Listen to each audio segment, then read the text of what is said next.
Año 1933. Con la toma del poder del Tercer Reich en la primera mitad de 1933, la Alemania de aquel entonces ya había sentado las bases del régimen que caería 2 años después con la finalización de la Segunda Guerra Mundial, un 12 de septiembre de 1945, unificando el poder en un solo partido y eliminando cualquier tipo de oposición al progreso. Aún no se sabe con certeza cómo Alemania llegó a tal punto de unión, un contraste muy diferente décadas atrás, un 18 de enero de 1961, con la llegada del Segundo Reich, que fue gobernado por el Kaiser, donde contaban con un Estado moderno en muchos aspectos, donde existían una democracia y algunos partidos velaban por la igualdad. Sin embargo, no todo era bueno. El poder y los privilegios de los aristócratas seguían intactos. El gobierno alemán acostumbró a la población a que podían declarar grupos enteros de la población eran enemigos del Reich y recortar de manera drástica sus libertades civiles. Con el paso de los años, la política alemana se alejó de los sistemas democráticos y la igualdad. Empezaron a surgir grupos extremistas que exigían un imperio y empezaron a explotar los sentimientos de la clase media baja ante la precipitada modernización social.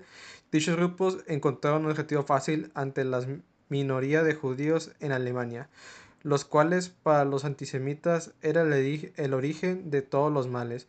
Al mismo tiempo, un sector muy diferente de la población, los darwinistas sociales y los partidarios de la eugenesia, proclamaban que era urgente que la raza alemana se fortaleciera de maneras crueles, incluso a matar a los débiles, locos, disminuidos y delincuentes.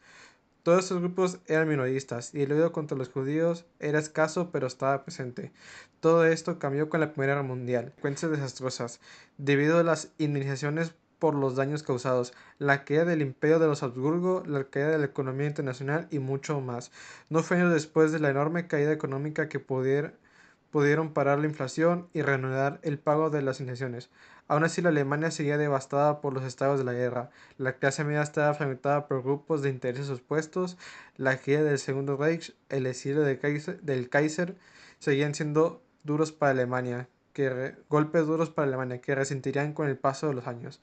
El legado de la Primera Guerra Mundial fue el culto a la violencia, tanto por veteranos de extrema derecha, sino también por los jóvenes que querían luchar para igualar las hazañas de sus mayores que lucharon en el frente. La tolerancia política había dado paso a la violencia extremista. Los partidos del centro liberal y la izquierda moderada perdieron valor y votos de forma extrema en la década de 1920. Al espectro electoral del comunismo revolucionario retrocedió y la clase media empezó a votar por los partidos de derecha.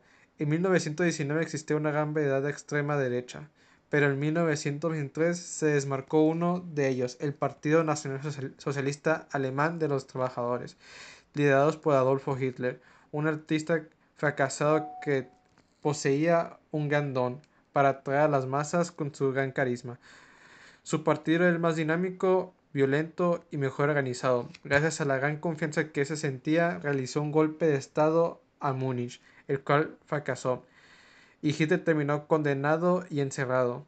Cuando salió Hitler, había sembrado las bases ya de la ideología del nazismo, a partir de un conjunto de ideas dispares que llevaban tiempo flotando en el aire.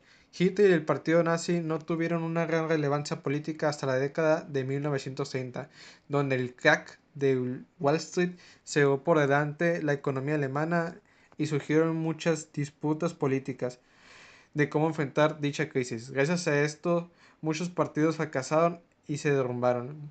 Muchos otros perdieron influencia y se unieron a los nazis. Y fue gracias a esto que los nazis se convirtieron en un partido de cajón desastre para la protesta social, con un apoyo fuerte entre la clase media y relativamente débil.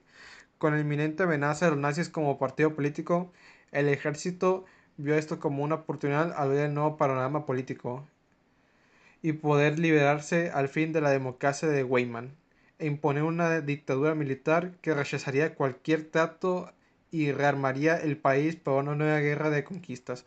No fue hasta el 1933 y gracias al apoyo del ejército y otros políticos que Hitler fue designado como el jefe de un nuevo gobierno, marcando así el inicio de